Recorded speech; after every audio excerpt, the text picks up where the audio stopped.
Charge discharge कर देता है, जिससे ये अटैक बिना डोमेन के गारंटेड हिट होता है और इस अटैक से पांडा के चिथड़े चिथड़े उड़ जाते हैं। इसके बाद हमें पांडा के माइंड में एक स्टोरी दिखाई जाती है जहाँ पांडा का बड़ा भाई हमेशा उसे मारता और बड़ी बहन राइनो आकर पांडा को बचाती और गोरिल्ला को पीटती, पर गोरिल्ला भी पांडा को सुधारने के लिए मारता। पर एक दिन रात में इन तीनों के डैड आकर गोरिल्ला और राइनो को लेकर हमेशा के लिए पांडा से दूर कर देते हैं। इधर काशिमो देखता है कि पांडा अभी भी जिंदा है। वो उससे फिर से सुकुना के बारे में पूछता है, पर पांडा कुछ नहीं बताता और काशिमो जैसे ही पांडा को मारने वाला होता है तभी यहाँ हकारी आ जाता है। हकारी आते ही काशिमो को अपने पंचेस और किक से उड़ाने लगता है। काशिमो ये देखकर सरप्राइज होता है कि हकारी को उसकी बॉडी में से निकल रहे करंट से कुछ नहीं हो रहा और इसका कारण ये होता है कि हकारी के अंदर इतनी ज्यादा कर्स एनर्जी आउटपुट होती है कि उसे पता ही नहीं चलता। काशिमो खुद का नाम हकारी को बताता है। हकारी काशिमो के नाम से पहचान लेता है कि ये वही बंदा है जिसके पास 100 पॉइंट्स हैं। हकारी कहता है कि अगर मैं जीता तो तुम्हें अपने पॉइंट्स मुझे देने होंगे। काशिमो भी रेडी हो जाता है, पर वो भी एक शर्त रखता है कि अगर वो हारा तो उसे सुकुना के बारे में बताना होगा। तभी हकारी सुन पड़ने लगता है और उसकी बॉडी में से बहुत ज्यादा कर्स एनर्जी निकलने लगती है। काशिमो जाकर हकारी पर हमला कर देता है और उसे जख्मी कर देता है, पर तभी एकदम से हकारी होश में आकर काशिमो को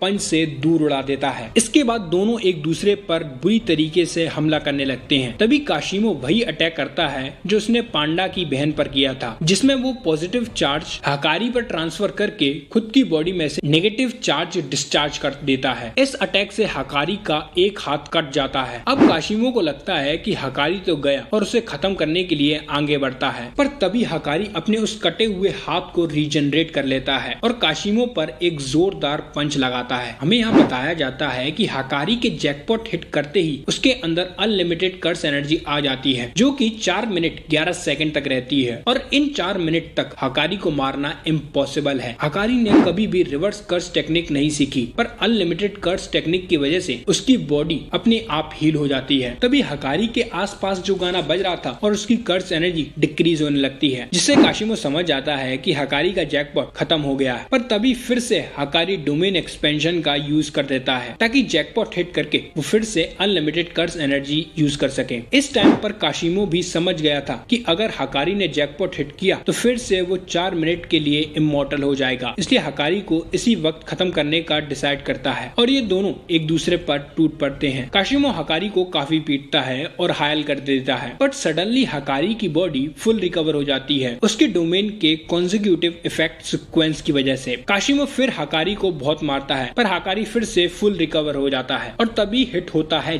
जैकपॉट, जिससे अनलिमिटेड एनर्जी हकारी के अंदर फिर आ जाती है। ये दोनों डोमेन के बाहर आ जाते हैं जहाँ हकारी म्यूजिक ऑन कर देता है। अब काशिमो जानता था कि 4 मिनट और 11 सेकंड तक हकारी को मारना इम्पॉसिबल है और इस टाइम में उसके पास अनलिमिटेड कर्स एनर्जी है और fully automatic reverse curse technique भी है जो हकारी को और भी स्ट्रॉन्ग बना देती है। काशिमो पहले सोचता है कि अगर वो 4 मिनट और 11 सेकंड तक टिक जाए तो वो आसानी से जीत जाएगा, पर फिर वो हंसते हुए सोचता है ऐसा कोई लूजर ही सोचेगा। काशिमो अपनी पावर अप करके कहता है कि वो हकारी को इन 4 मिनट और 11 सेकंड में ही मारेगा। इसके बाद हमें पास्ट का सीन दिखाया जाता है जहाँ काशिमो बूढ़ा था और उसने काफी सोर्सरर को मार रखा था। वहाँ पर केंजाकू आता है। काशिमो से पूछता है कि तुम्हारे हिसाब से सबसे स्ट्रॉन्गेस्ट सोर्सरर कौन है। केंजाकू बताता है सुकुना, वो भी 6000 साल पहले से। और उसी वक्त काशिमो डिसाइड करता है कि वो सुकुना से लड़ेगा और इसी वजह से वो केंजाकू के साथ कॉन्ट्रैक्ट करता है कि वो कलिंग गेम में पार्टिसिपेट करेगा। इधर प्रेजेंट में दोनों काशिमो और हकारी एक दूसरे पर बुरी तरीके से हमला कर रहे थे। एक कंटेनर को तो वो चपटा कर रख देते हैं। इसी कंटेनर के एक हिस्से को काशिमो हकारी में देकर मारता है, जिससे उसकी मुंह की हालत कुछ ऐसी हो जाती है। काशिमो जानता था कि हेड से रिवर्स कर्स टेक्निक डायरेक्ट होती है, तो अगर वो हकारी के हेड को उड़ा देगा तो उसका गेम ओवर। काशिमो हकारी के दिमाग पर अपनी लाइटनिंग से हमला करता है जो जाकर दिमाग पर ही लगती है और हकारी का दिमाग फटने लगता है। पर तभी हकारी अपनी नाक से काशिमो की कर्स एनर्जी को निकाल देता है और ब्रेन को हील कर लेता है। हकारी काशिमो से कहता है कि मैं मरने वाला था। इस टाइम पर हकारी के जैकपॉट को ओवर होने में सिर्फ 8 सेकंड रह गए थे। हकारी अपनी स्पीड और पावर को बढ़ाकर काशिमो पर लगातार हमला करता है और उसे मौका ही नहीं देता कि वो अपने इलेक्ट्रिक चार्ज एक्यूमुलेट कर सके। बट तभी हकारी की बॉडी लेफ्ट साइड से डिस्ट्रॉय हो जाती है। हमें पता चलता है कि काशिमो इलेक्ट्रिक चार्जेस को एक्यूमुलेट अपनी स्टिक से भी कर सकता है।